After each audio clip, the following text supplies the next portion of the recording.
on the latest in comics, talk to creators, deep dive into some of our favorite stories, and more. This week's edition, we have something special lined up for you. The Nerd Initiative Bullpen is going to be taking a look at one of the best stories to come out in the past year, Charles Soule and Ryan Browne's 8 Billion Genies by Image Comics. So sit back, grab your issue, and let's get ready to turn a page.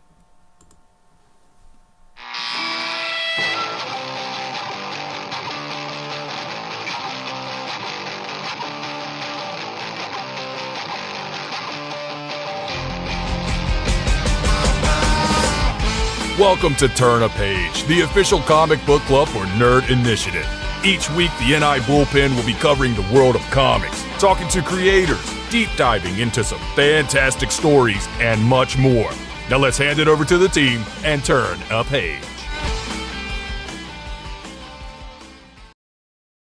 That Tom Jolu intro never gets old. I'm not mad, I'm just disappointed off his latest album. You definitely need to go check that out. Thank you again for joining us on Turn a Page. My name is Ken M. You know me as the host of the ODPH podcast, but I'm also Nerd Initiative's comics editor-in-chief. Sitting to my left, your right, I can't do his introduction justice, so I just hand it off to him. Coming at you live and direct, straight from a folding chair in the ODPH studios, live in the 607. That's right, my name is Off the Cuff Tom, your pop culture connoisseur. Thank you so much, Nerd Initiative, and Ken M for always having me back. Absolutely. And joining us as he's in the midst of traveling cross-country, giving you the news on brews and fantastic comic books and pop culture galore, it is our friend, Nerd Initiative Bullpen member, Matt from Hops Geeks News. Matt, what is going on? What's up? We are mid-move, but that's not going to stop us from talking. And I guarantee you, if I had a genie right about now, my wish would be to get this thing over with. Yeah, absolutely. Because for this week's episode, we're going to be taking a dive into a story that has definitely been very talked about amongst comic fans and really is on the brink about breaking into pop culture. Because, Tom, you have a little story behind this book. Yeah, so 8 Billion Genies did so popularly well that the Hollywood Reporter reported last year, before the dark times, Yes. as they were, that Amazon has picked up 8 Billion Genies to adapt it for the small screen. So I'm interested to see how they do this, considering all the fantastical things that we've already seen. Obviously, we know Amazon can do some really good stuff. Good Omens, The Boys, all that. But how do you take that and not make it too cartoony? But we can talk about that later. Absolutely. So for this episode, like we said, we're talking about 8 Billion Genies. And this has been a series that the fans have definitely been well receiving, and rightfully so. I mean, Charles Soule, what can you say about him? Fantastic writer. You know him from Star Wars. You know him from Daredevil. You know him from a lot of things. And each time he puts out a book, it's absolute quality. And Ryan Browne doing the artwork too, which was amazing throughout this entire run. 8 issues all together. And the number 8 is very synonymous with this entire series. Like, wouldn't you say, Matt? Oh, yeah, it definitely is. And I think one of the things that stands out for me, too, is everybody has a genie. Just one of my things right off the bat before we dive in. And Ryan Browne does a wonderful job making every genie have their own flavor. Yeah, absolutely. It's one thing he does that it just stands out, and it has such a unique look to it. And that's one thing that'll gravitate towards fans the minute that they jump in, because you sit there and you see this book, and on the outside it looks very friendly, very inviting. And then as you start getting into the story, it really poses the question, with great power, does it come with great responsibility? And you have to really kind of sit there and think about it, because what happens when everybody in the world gets a genie? Now, Tom, what would happen if a genie popped into your life right now? Exactly this, quite frankly. I really would be beside myself. I know it just first popped in my head, which is between me and the universe. But yeah, I really have to think about it hard, because you get things like the monkey's paw effect, and is it too selfish? And I'm literally having an existential crisis on screen right now. Thank you very much, Ken. That's what I like to do. You keep it off the cuff, and we give an answer off the cuff. Mm-hmm. Matt, how about you? Because this is something that affects everybody here in the story, but if it happens to you in real life, what is going through your mind? Man, something that your first thought goes to something selfish, but I have kids, right? And something that this book does well is kind of play into that. So it would be very hard for me to just pick one thing because I would want to do whatever I could to protect my family. But at the same time, as we see, everybody has like their version of a wish that kind of sends the world into a spiral. So it's one of those like, how do I craft up the perfect wish to make sure that everybody is safe and happy in my realm is what it would be ultimately. Yeah. It would No, honestly probably be a lot like the bar. Like, I wish everything outside of this bar was affected except for what's happening inside here.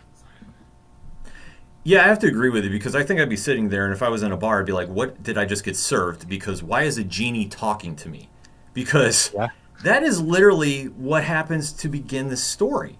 Because we start off with a bar that is in Detroit, and just kind of nothing special about it, just kind of one of your local bars, the Lampwick Bar and Grill to be specific. And we do see, the locals that are in there, and just kind of seems like a normal day. I mean, we go through seeing one young Robbie checking in on his dad, who's sitting there, drinking his pain away because of the loss of his wife. And we see a band is setting up. We see a couple comes in that is lost. And right at this moment, and I love how they kind of set this up. If I'm doing my math right, we had 3 members of the bar, Robbie and his dad, the couple, and Will. 8 people. Mm-hmm. Not done unintentionally. Because as this is all unfolding, you see that the band is sitting there trying to figure out what they're going to do next, like any local band does. And all of a sudden, genies pop up. And watching the scene unfold, Matt, what's the first thing going through your head seeing that genies are now here? I'm going to be honest with you. I really thought this was going to be a more kid-friendly story in a way, like one of these lighthearted stories. It didn't hit me until we see what's going on outside that I was like, oh, wait, yeah, that's right. Because humanity, dang well that this is exactly what humanity would do. And but yeah, my first initial thoughts are, oh man, we're in for a fun time. This is going to be great. Everything's awesome. Boy, was I wrong. Oh, I know.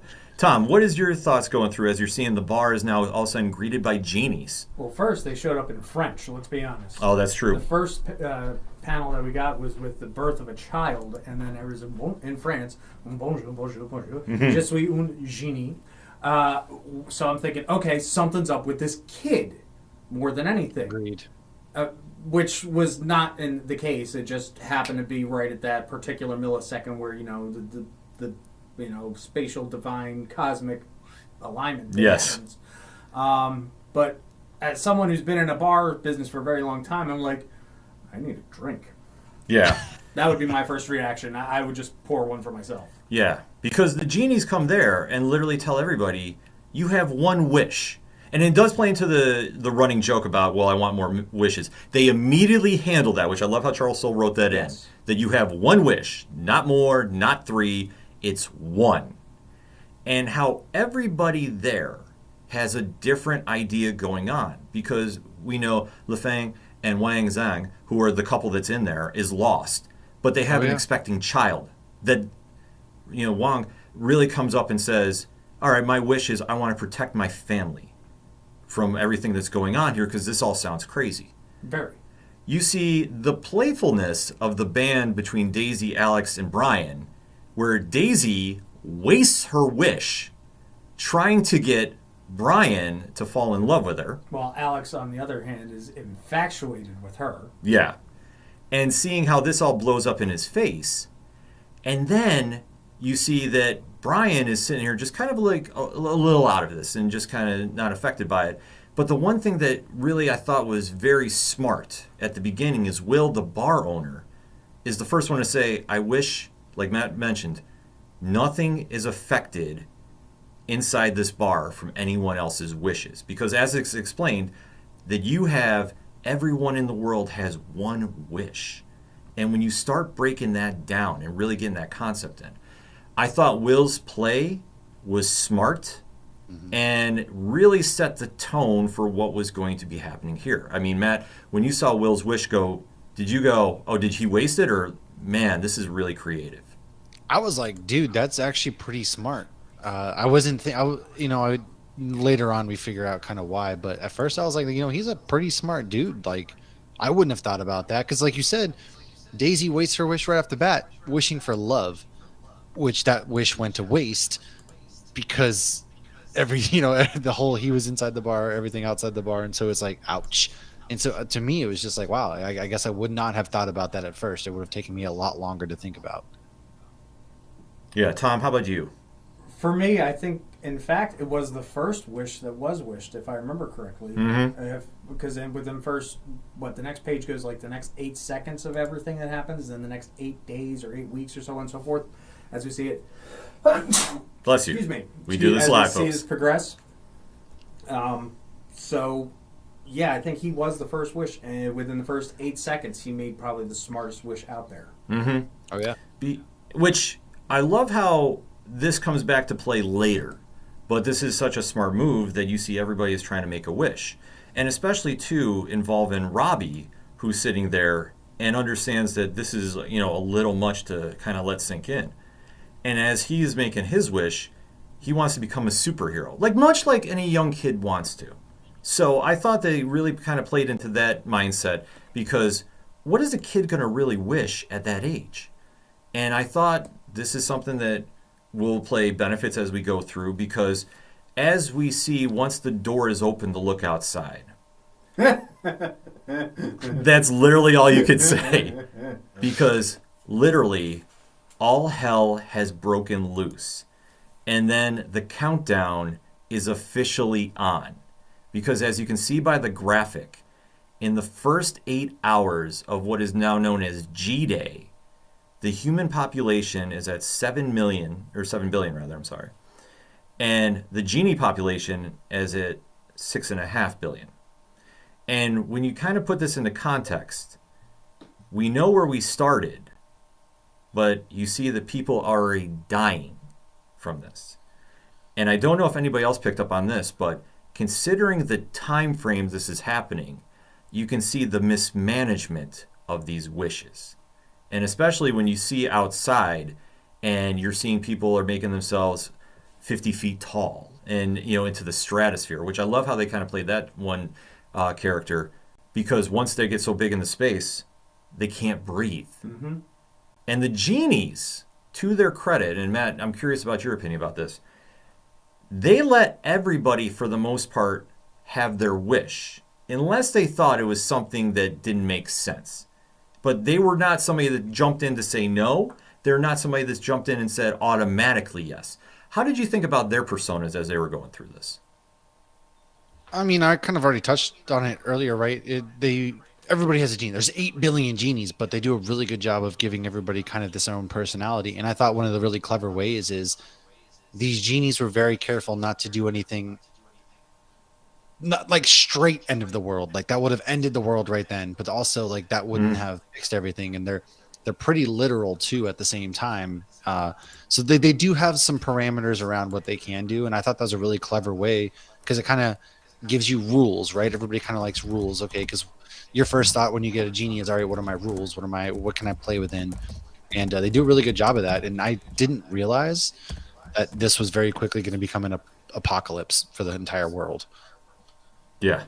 Tom? I mean, those wishes are really cool. I mean, just on a pop culture aspect, I mean, there are so many things that I was picking apart. Like, oh, we're going to be a huge kaiju. Oh, we're going to have the mech from Alien. You know, we're going to have...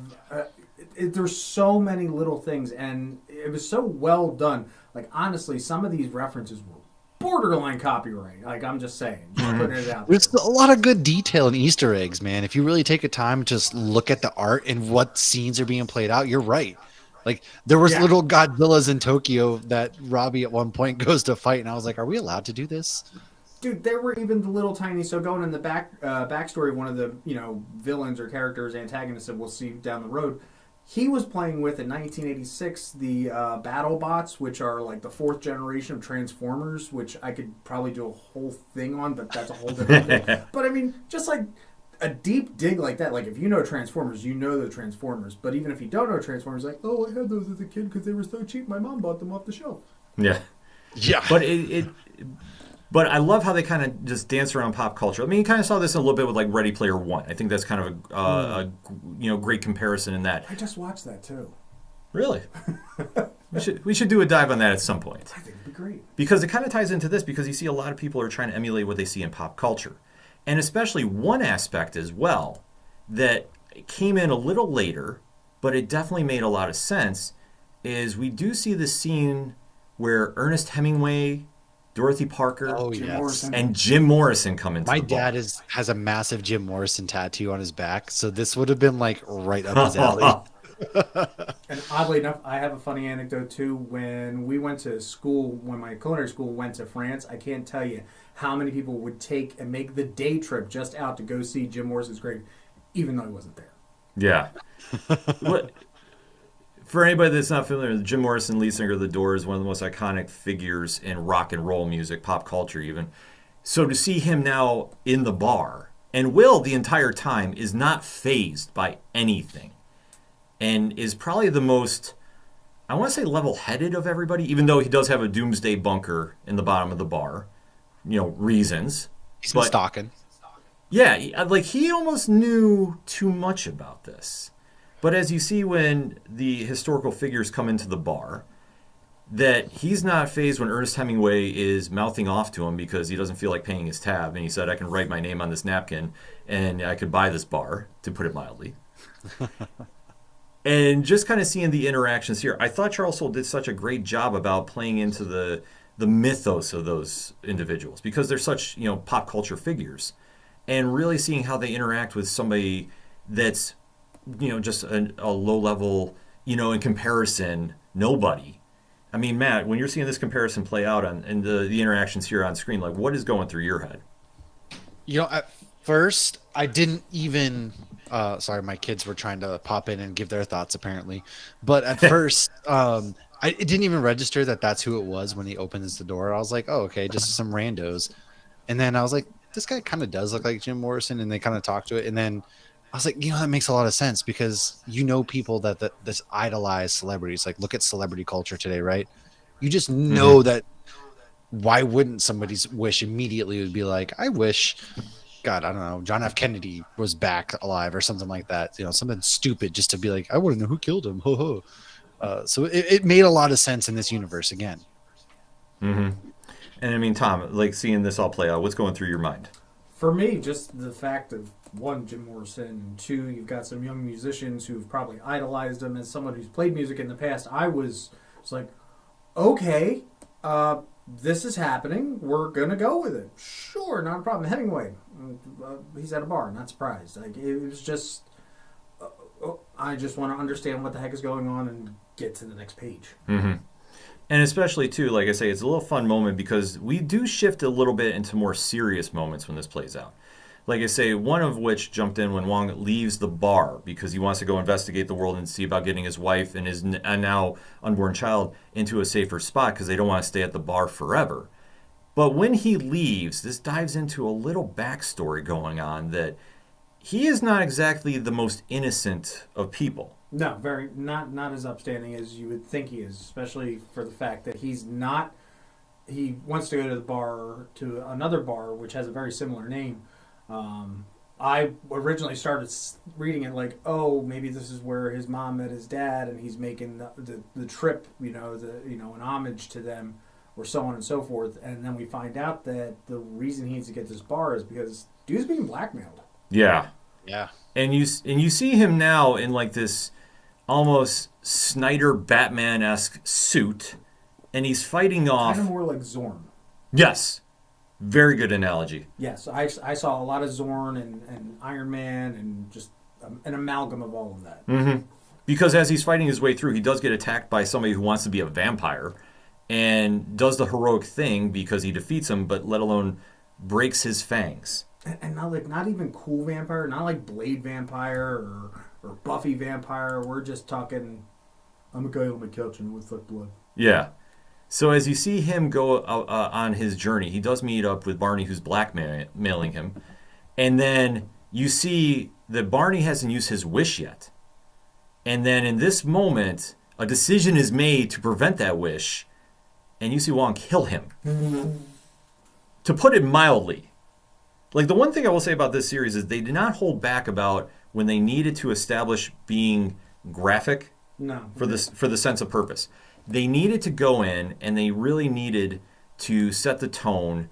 And one thing is, especially with how horrific this stuff has been, they jumped in and they really kind of played into the aspects of the world is ending, more or less. We're not holding anything back. And just because you make a wish doesn't mean you can keep your wish. And I like how that kind of played in for that. So as we're seeing in the chat, unfortunately, Matt's power just went out. Somebody made a wish. Yes, so somebody made a wish. So he will be jumping in if he can get back in the stream, but Tom and I will just kind of keep going on with the show for this. Like we say, folks, we do this live here on Nerd Initiative, so you're not getting anything pre-taped, except for something else coming down the road, but we'll get into that after the show. Yeah. But for what happens now, you see that Wong comes back to the bar. Everybody is kind of in a different place because Daisy's used her wish. Yep. You see that Alex and company are trying to, assess what's going on because everybody there is kind of getting restless and really doesn't know what to do. And Tom, when you're seeing this, like what is going through your head? Like everybody's sitting there trying to be calm, trying to be, normal, and everybody's just starting to get so restless because by this time, it's been a while. Oh, well, I mean, it's been several days at that point. Everybody's still getting situated. There's a lot of hurt feelings, obviously, between the band. People realizing, well, I can't get out of here. It's cabin fever, really, and luckily nobody is trying to outdo somebody else, like because that's a real thing. I mean, you try to get someone that exerts dominance in this spot where nobody has the power or ability. That's really good of all the people to just like realize we're all in the same boat here. Don't be a dick. Yeah, I mean, so that's smart writing. It's a lot to take in, and the other thing is when we go back to Wang to his wish. If you remember, he wanted his wish to be able to protect his family. Mm-hmm. So, ergo, killing the dude is protecting his family. Yeah, and you have to say, obviously, with what he was doing, getting blackmailed, you understood his motives. Oh, easily. Same thing as you understood with Ed, Robbie's father, because Robbie has been sitting there, trying to have that father-son bond with his dad, and obviously the loss of his mother has strained that. And when we see Robbie become the son, and he now becomes a superhero, and you see him, like, it's a great amalgam of, like, 90s superheroes, too, by the way. Not enough little pockets. Yeah. There needed to be more pouches. There's plenty of abs, not enough pouches. Yes. And you see he does find up with other superheroes. Mm-hmm. And they kind of form their own Justice Avengers, so to speak. Mix that up on purpose. But don't forget that his dad wished for his mother to come back first. Mm-hmm. And the reason he evolved or wished is to protect his family as well. Yeah, which, I mean, is such a noble wish, too, because his dad understands, like, Mm-hmm. that things are not good, and he wants to try doing better. And as you see this play out, too, Robbie takes off and is trying to find, I guess his own cause at this stage. And he does meet up with some other superheroes, but during this time, too, stakes get very high because, unfortunately, we wind up meeting supervillains. Yes. And when that happens, we do see the typical superhero fights. And this plays out just as one would expect. But when we see this all start unfolding, you do see a lot more just reality sink in. And you do see supervillains killing superheroes. I wouldn't even mind if they did a follow-up, just a one-shot follow-up of the poor end side, not to the psychopathic side of it, of the individuals that chose to become the villains, or where were their mindsets. But that's neither here nor there. We're talking about what we got. I'm just saying, I think it would be a really neat dichotomy to see where all the poor choices of wishes came from. Yeah. So as we're seeing this, we do see the character that I would say was like their Superman get killed right in front of Robbie. And Robbie is just kind of sitting there, and it's not sinking in.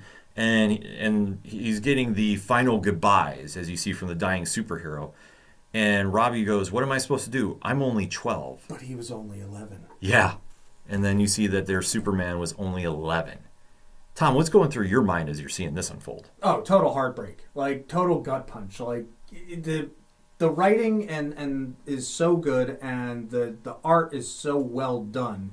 And it wasn't gory for the case of gore. It was gory for the for the sake of just showing how apparent everything was. It wasn't overly done one way or the other. It was literally just a hard gut punch. Mm-hmm. That when you realize that I'm only 12, well, I'm only 11. Like, how does a preteen take literally the whole world on their shoulders like that, and then for them not to succeed was just, yeah, it hit hard. Mm-hmm.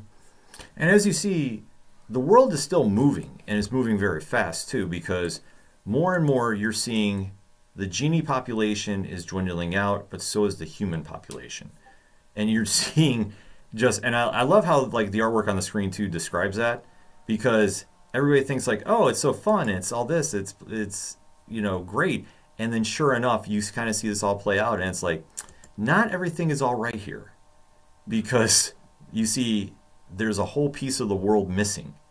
And I love just kind of how they were playful about this, because like that was the genie's persona this entire time. Mm-hmm.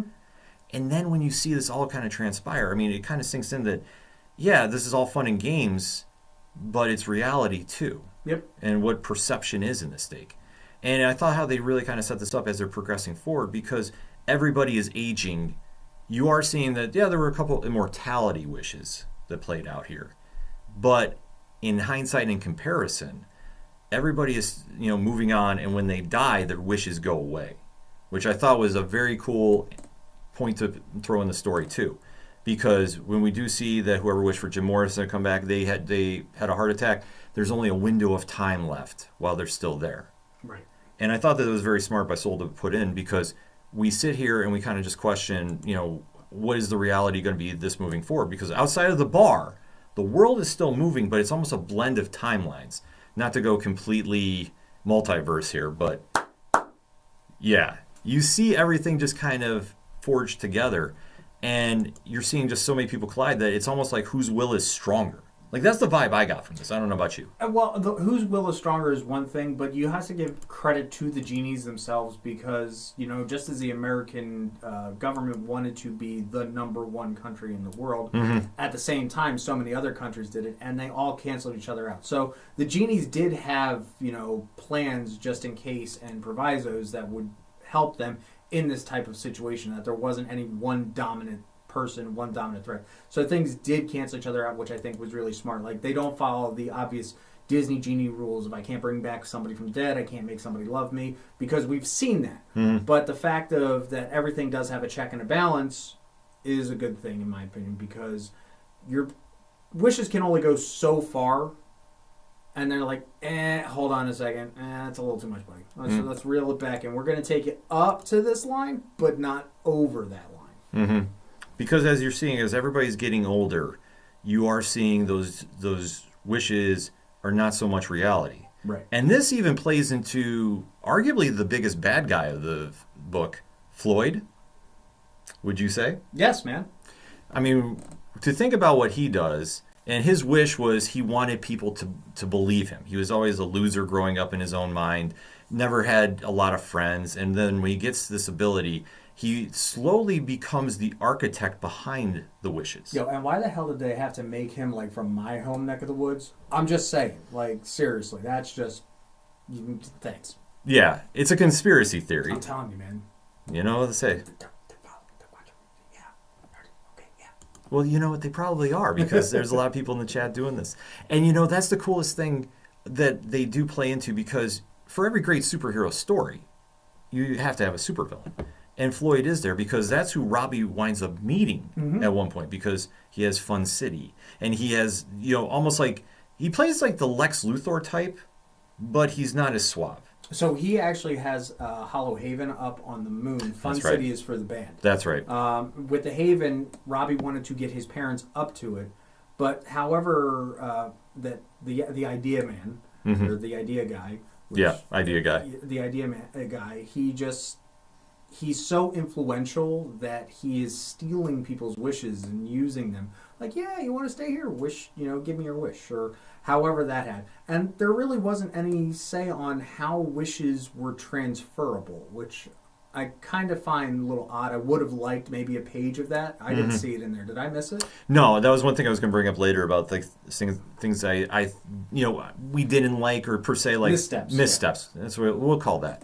Because I do agree with you. I think that was something that was a little confusing about this, but you just see that Floyd is collecting these, almost like Thanos with the Infinity Stones. Mm-hmm. And that's how he keeps growing in his power and becoming so influential until it all backfires on him later on the road. But you do see at this stage, Robbie is become the superhero of this world. You see that his parents know that time is limited, too, especially as they're getting older. Their dreams are starting to fade away. Speaking of pop culture, when Robbie gets his parents up to the Haven on the moon, did anybody notice, and I want to see if anybody in the chat can do this one before I answer it, and I'm going to hold off asking Ken not to answer this, but did anybody know whose house they were staying in? There is a very specific 90s reference in that house. Is it involving MTV Cribs? No. Okay. Then I do not. Oh yeah, I want to see if the chat can pull this one out, because I saw it and I noticed it, and I'm a very weird person. I remember sets and architecture, so let's see if anybody can figure out where their house was, or whose house they were, where they were staying was based on from an old '90s show. Mm-hmm. And it's not Run's house. Just saying. All right, I was going to say that was going to be my next guess. But that does play into, like, they did tie in so much of pop culture, too, especially as they're progressing through the years. And that's something that I think Ryan Brown did a fantastic job doing, too. It did not feel like it stayed in one era. No, it didn't, because if there's 8 billion people on the earth, there are 8 billion people from over at least the last 100 years, you know. So there's going to be 100 years worth of thought and forethought. I mean, the wish that a kid is going to have at 6 years old is not going to match the same wish as someone who's lived and seen it all at 92 plus. Their priorities are two very totally different things. So it would manifest itself in the world differently. Yeah. But as we see at this point, too, Robbie has his story going on with Floyd. The band leaves the bar, finally. Yes. And they're just traveling. And I like how they combine their remaining wishes, too, yes. which I thought this was such a strong play by Soule and Brown, too. Well, this was after several years of staying in the bars, so they definitely had figured out their BS between, well, I love you, and you love me, and she loves him, and blah, blah, blah, blah, blah. No, we're all family.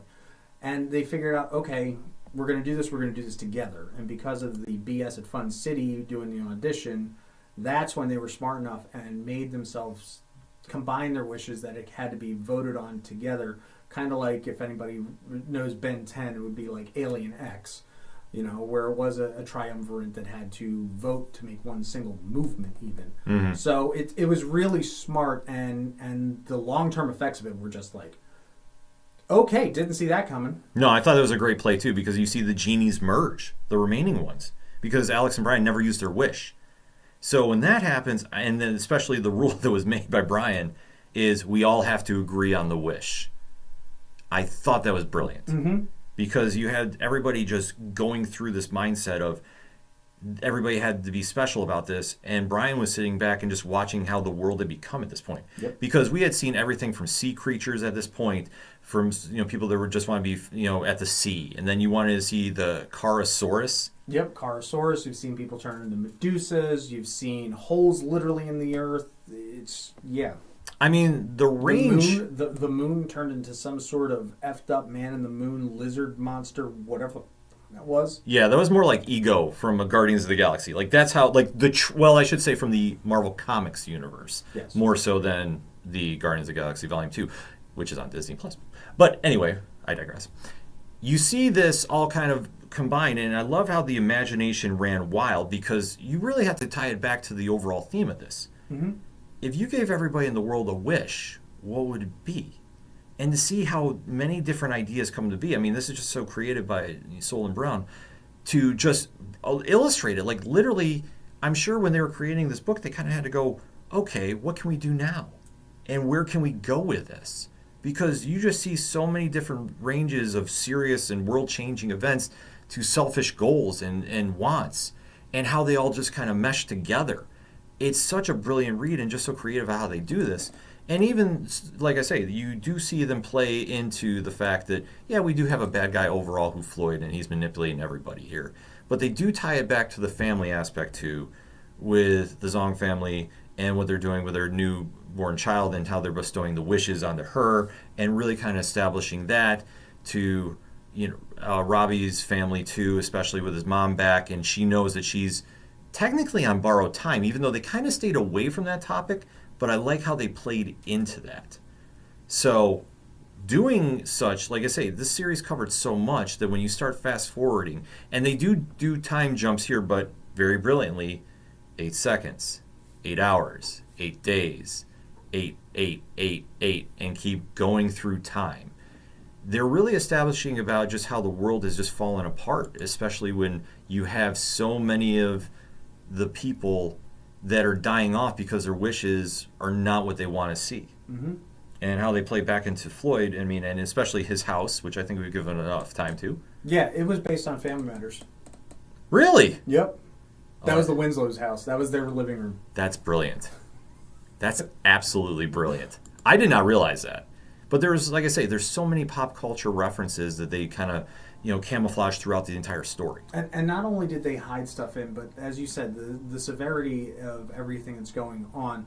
Cheers to the artists, simply for the fact that, yes, we had, if you looked in the bar and you looked in certain buildings, and especially with the darkness of the bar, it had a very gritty style to it. But as soon as you walked outside, just having this several different aspects of fantasy and sci-fi, and everything looked like it fit for this genre that it had to be in, and it wasn't just, a taupe or beige version of what it was. Mm-hmm. To make it fit like one huge through line. So the unicorn looked like a fanciful unicorn. Carosaurus looked like a gritty metal Carosaurus. It didn't, Yeah, I mean, it wasn't as polished as anybody would think, but it also goes on to how true that person's vision was, which that's something the genies applied too. Mm-hmm. Because they were saying, like, how authentic is your wish, to paraphrase a little bit. Because if it's something that's just kind of, half-made, it becomes half-made. And if it's something that's really thought out, and, especially their reactions to it, I thought was a nice touch, because the genies themselves were more or less hands-off. They're just more reactionary than anything. So they were completely side characters, which I liked. You didn't see anybody really step up, except for one that was a big reveal. That I love how they finally established who the first genie was. Or the last genie. Yes. And who was that? That would be the bartender. Yeah, Will Williamson. Yep. Because he's evoking his will on things. Yep. And you see that he's been the narrator this entire time. And I love how they did this issue reveal in issue 5. So we're near the end of the book, and that's when they finally go, boom, here we are. And once you see that reveal, it really just kind of goes into everything that this whole book has been about, because somebody has been the voice of reason this entire time. Love this Christian Ward cover, by the way, too. I got to put that out there. And you see that with this power, he's just been watching the world go by. And really kind of ties into what the genies have been doing, because once they come down, they just let humans go crazy, because that always provides a need for genies, to paraphrase a little bit. It's a cosmic culling, if you think about it. Yeah. So it really is. Yeah, and it's something that, like I say, it plays so strong into the overall idea of the story. And it's something that when you see readers gravitate towards this, and you see them really get involved and really just dive into, the insanity going on, but there is a message behind it. I mean, it just makes for such a powerful read. And especially when you start fast forwarding through the years, you see that main characters are dying off. You see that Robbie's parents are now gone. You see that he's now nearing the end of his line. You're seeing that Brian dies off from the band, and what happens now with them. And then it kind of sees how Floyd's fate winds up. And I love how the standoff, like a true superhero, his story is tied with Floyd so much. Oh, so well. And then especially when they have the final standoff where the genies, I think this is like the only time they kind of cross the line a little bit. Because you kind of see them a little bit kind of turn on Floyd, or would you say no? I don't know if I would say that turn on Floyd. I think that because Robbie smartly pitched him into space, he technically wasn't able to make his wish. Yeah. So I don't think that they turned on Floyd.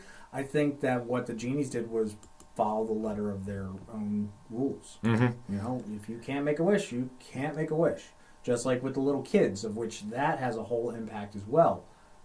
They're not allowed to make their wish until they're old enough to understand what they're doing. So they followed their own rules. Yes, was it a little bit mercurial? Was it a little lawyer-like? Yeah, but was it smart? Absolutely. And it was well needed too, because like I say, when you have so much of this happening, that there needs to kind of be that sense of checks and balances. That I think you know, without diving into too much about like who deserves a wish and who doesn't, the genies were just kind of just standing back and watching by, kind of like the Watcher from the Marvel universe. Uatu. Yes. So when you see this all kind of play out, it really adds so much to the story that, yeah, we have the happy ending, so to speak, for Robbie until he finally passes away. And as you see, when we get to the end of the story, there's only a couple people left. Yeah. And Daisy is one of them. Mm-hmm. Which, I mean, I was very surprised because she was the first one to get rid of her wish that we knew about, because obviously everything's going on in all over the world. But she wound up getting wished immortality. And I thought her band really set her up for this, but then she's kind of just at the end of the world, just, you know, still kind of waiting to see what happens, because she winds up getting a redo, so to speak. It's not that she got wished immortality. I think, again, it goes back to the fine print saying that they'd all have to agree upon a wish before it was made. So was it the fact of the wish being put pretty much on pause that kept her alive? That's the way I took it, instead of being wished immortality, which really gives somebody who has, 700 years, almost 800 years, worth of perspective on what the wish needs to be made. Yeah, and especially, too, at that point, because you almost run into this in many different stories. I know in like comparison, like Berserker from Boom that just came out. You know, the Keanu Reeves story. Fantastic story, too, by the way. With the sense of immortality, it's like, what's left there? Because at the end of the day, you have two people left out of everybody that's been in this story involved. You have Sing Su Zong, who has been the child of the Zongs, and Daisy, and Will Williams, who wraps up everything and explains how he was the first genie, but he wanted to experience what humans were. And really takes a dive into, you know, the sense of the outsider looking in. Oh, yeah. And I thought this played so well to the story because he experiences everything. And he even kind of plays into the whole rock and roll lifestyle, sex, drugs, and rock and roll, which he even says in there. He's like, he just kind of went there, but he could never have children and pass along genies. But he does get the sense of what humanity does, and that's why he kind of steps back. And the minute the G-Day happens, he just kind of says, you know what? I want to enjoy my world that I've set up here. Because he's just happy being a bartender, too. Mm-hmm. But then it's like when we get to the final end, because Daisy is back there, and basically Will's like, what would your wish be? And she's like, I wish, you know, everybody would find love. Yep. And then, sure enough, he grants that wish. How did that moment hit you? Oh, dude, I mean, for the last page like that, I honestly was almost in tears. I was holding it back because I was eating dinner, and I just didn't want to get, tears in my beautiful braised lamb. But, anyhow, no, I mean, that was just, to see that wasted love turns into true love at the end of the book was selfless, not even true love, selfless love. Was just an amazing way to come full circle, like 2 8s. Yeah. The two sides of the 8. Well played. And I think that ends it perfectly too, because when you sit back and you watch this series unfold, you literally go through the emotions of the world. And you can kind of see how certain people are reacting, certain people are not. But when you take 8 random people, put them together, and not go real world on them, but you let them choose their own destiny, what would they choose? Well, okay, hold on, I gotta say about this. Real world back then. Yes. The first original 10 seasons of Real World, and that's even pushing, maybe the first 5. That's more what we would get out of 8 Billion Genies instead of what Real World would be today. Yeah, because obviously it's a little different. But I'd say the initial idea of putting 8 people in a room, letting them choose their wish, what would their destiny be? And you go through love, heartache, pain, absolute highs to absolute lows. And you just really stay on this journey. But it all comes back to what would you do with this power? And how that affects the world. And like I say, we start out with it being so promising. and you just have that moment where like, okay, here's the world as is in the first 8 hours, and then It's by a scoop of ice cream. yeah, and then by What the time flavor would that be? and by the time we finish, here we are, and you can do the math of how many people had their moment and let it slip, Mm-hmm. and how many people flourished, but did it get anywhere? And it's kind of like, if you have that perfect opportunity, do you take it? Do you not? What do you do in this moment? And I thought how you saw the evolution of Daisy, which is one of the strongest moments of the book, too. You see her go from being very selfish to very caring, Yep. and learning over time her mistake, because she thought of herself first, but by the end she thinks of everybody else, because she almost kind of sets it back to where it was before G-Day happened, to a degree. Yeah. And you just see that Will is just watching the world go by and just seeing how everybody's playing out.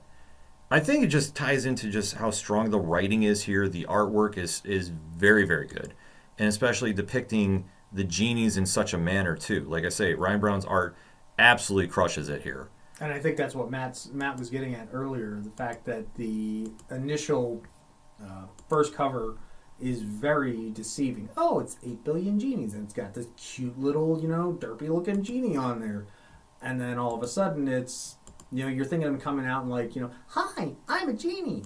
Yeah. But as you see, they are starting to get represented. They are literally mirrors of the people that they're tied to. Mm-hmm. You start seeing the goatees or the hipster buns or the sweaters or whatnot. They try to, make them look like the characters that they're based off of or tied to, have that symbiotic relationship with. Yeah. Or wish-biotic relationship. Yeah. So, Tom, what would you say is something you didn't like about this? We talked a lot about the good of this book, but what do you think has been some areas, like missteps, as we called? I think that one, it would definitely be how were the wishes transferred over. Mm-hmm. That was a lot of, if we had an idea of how we were going to get, the rules that the genies gave, with the exception of how did, the yes man or the idea man get all those extra wishes. That was one thing. I did like the fact that the dad down in South America, how he said, my kids aren't allowed to make it without my consent, which then gave us that whole new city, El Futuro, meaning the future, because, we'll see how well that plays out. And you notice that the idea of the art style between the two cities was very different. Mm-hmm. The only thing I wasn't really a fan of, like I said, was just how were the genies transferred back and forth to one another. And, yeah, that really was it. And I would have liked to see maybe some other, maybe like a tie-in issue or whatnot that was like, well, this is what's happening here. Like, give me the 8 straight issues and then give me a one-shot with 8 small stories of other people that weren't involved with the bar of, we're trying to do this, we're trying to do that. That's, again, it's just, these are just hopes and wishes. But again, where did the transfer of genies, happen? That was the fine print I was looking for. Yeah, I agree. I think that there was some aspects of that you could do and really play into a little more details for it, but it wasn't anything that really took away from the book. Like, I want to really kind of stress that too. No. It was just a situation that as we're going through, it's like, okay, well, how are we maneuvering genies around? It was kind of like we had the basic premise, but we didn't have a lot of details outside of, okay, everybody has one wish. Everybody cannot do more than one wish. Once you die, it goes away. You can combine them in one sense. But just how it was set up, I think they really nailed most of the points. I think they had, when we start getting into the later halves of the series, I think you kind of start to see where we had a lot of the cast still around until super late. Mm-hmm. Like, I think it maybe if more of the cast had got, I don't want to say killed off, but if they were taken out of the story a little bit earlier and really got to focus in on a few characters late. I mean, we do get there by the end, but I just think like between like the 5 and 7 range, we still have a lot of characters going on. There's still a lot of moving parts. Oh, yeah. Especially we introduced Floyd late. Very much. Which they do nail his story. So like I say, it doesn't take anything away from it. I really want to stress that. But it's just kind of an area that I was like, maybe it got a little fleshed out more. It probably would have something there. But at the end of the day, it's still a big win. So before we get out of here, obviously we'd like to give our grade on this. So, Tom, what is your grade about 8 Billion Genies from Image Comics? 8 billion out of 10? Well played, well played. It really is. It's darn near a perfect book. So honestly, out of 10, I would give it a solid 8.8. And yes, I am playing on words with that. Like I said, there was just those tiny little things that we hit on, but the art, the story, the characters, 8.8 out of 10. Yeah, I have to agree with you. I mean, I give it an 8.5 out of 10. I really think the story is very, very good. And the creativity that Charles Soule does with these characters. And especially, everybody has their own vibe for the most part. The band is very similar, but then again, if you've ever been in a band, it's a lot of like-minded people because you have to kind of mesh your ideas together. Oh, yeah. So I understood that. The couple stood out. You had Robbie and his family. They have a lot of different stories going on. So, for the main plot points, everybody had their own stories, where they went in different directions, but still it all tied together that we go from 8 billion to 1. And how we wind up there is one of the most impressive reads we've done. And I definitely recommend this series out to anybody that wants to jump in. Like I say, it's a very cool read. Ryan Browne's art is definitely worth checking out. The covers for this have been, very simplistic. And as Tom alluded to, we may see this up on the small screen at some point. And let's just say it's been so popular that it's been, at least to my knowledge, fifth reprint. I want to say you are right. They're doing something right here. Yeah, and especially when you generate the buzz from this, because one thing is comic book readers were really flocking to this and really wanted to say that this had stood out so much. And this just is a cool story. And when you have a story like this that can go into multiple printings, especially in this day and age too, where a lot of people are focused about the numbers of sales and, what's a big hit these days. If you go into a shop on Wednesdays, you can definitely have a conversation with people about this. And I know when this book was coming out, there was a buzz that was surrounding this book, and rightfully so. Because when you always have a great story, it's going to generate where people are on social media talking about this. And this has been a book that had been on my radar for quite some time. I know Tom's, Matt, we all have been talking about this series, and especially too, it's one story that just resonates with everybody because it's a very simplistic theme, but there's so many multiple possibilities with this. It's a very human story with a very unhuman idea. Mm-hmm. And it's definitely one you should have on your reader list when you go to the comic shops this week. So that's why you can check out the QR code that's right in the corner above Tom, and you can go click on that and find your local comic shops wherever you are in the world. And if you even want more 8 Billion Genies talk, we got to give a shout out to our guy Marty Stoked, who's out in, he's on vacation somewhere in the world right now. But on his podcast panel, he did a deep dive with Bash, from the Radiant Black podcast. They really did a great deep dive to it. And like I say, it's great to hear everybody's perspective on this book because there's so much that is going on with this that you can really say this is one hell of a story. It's something that stands out on the shelf.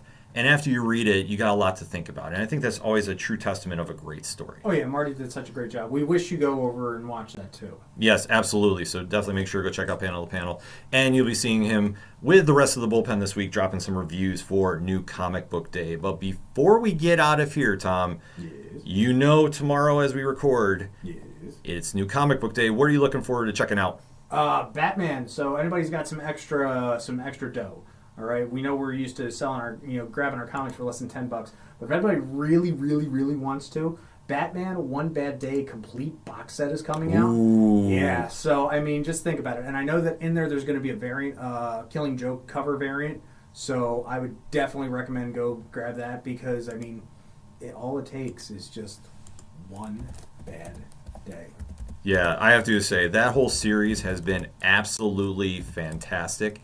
And is one that, when you can really have that deep dive into characters. Oh, God. That's what I love. Yeah, it stands out so much. For me, I'm going to also go DC Comics this week. And there was a book series that came out, Harley Quinn, Black and White and Redder. Yes, Redder is a word here. And if anybody's not familiar with the series, this is something that DC's been doing since, I want to say... early in the late 90s with Jim Lee. I remember did the cover for Batman Black and White, which was the first time they did this. And what they do is they take a character that like Batman, and you let creators really kind of run wild, and they get to tell some stories about them that you don't get to see in Continuum. which is great and is something that I will scream at the top of my lungs. I love seeing this because, especially when you have a character like Batman or Superman or Wonder Woman, in a certain degrees, you're almost held back, in my opinion, from telling a story. But when you can do a story like this, 1996 Batman Black and White, you really get to see creators run wild and do some very, very cool things with this. And I think that one thing that this series does, and I think it's truly phenomenal, is they've now started diving into other characters, and Harley Quinn, Black, White, and Redder is a perfect series for it. And there's 3 great stories in this issue. Kelly Thompson and A. Wu do this amazing story about Harley Quinn and her origin. And you have Rostein and Ted Brandt doing a very cool Battle of the Pets, and I'm going to leave it at that. But the show stealer, and I truly mean this, Ryan Parrott. Our friend Ryan Parrott? Our friend Ryan Parrott, who you know from Rogue Sun, Power Rangers, and Luana Vicio, did one of the greatest Harley Quinn stories I have ever read. And you can put me on tape for saying this. Justin, put this in my box now. They do this very cool story involving Commissioner Gordon, Harley Quinn, and a diner. That's all I'm going to say about it. But the take they do is absolutely mind-blowing. And I literally sat there, and like I say, each of these stories is great. So it's not to take away nothing from the other creators. But what Ryan did here is take what we know of Commissioner Gordon and Harley Quinn and really put it to the test. And how it all plays out, like I say, I rave about this story. Look at my face. My face is like, I want this now. Yes. So, like I say, I have the review up right now on nerdinitiative.com and also at odphpodcast.com. This is an issue you need to go read. And like I say, for all 3 stories, because like I say, they absolutely crush it with this book. And like I say, if you want to see something different at the comic shops involving some of your favorite pop culture characters, because let's face it, Harley Quinn is crossed over into that realm. This is the perfect series for it. So I definitely give a high recommendation for that. And also Marvel Comics Fall of X is going on. There's a series that is coming out tomorrow, Dark X-Men #1. Steve Fox and Jonas Scharf. I've been screaming about this for a while, knowing their work from Archer and Armstrong Forever and Basilix for Boom Studios, respectively, Valiant Entertainment.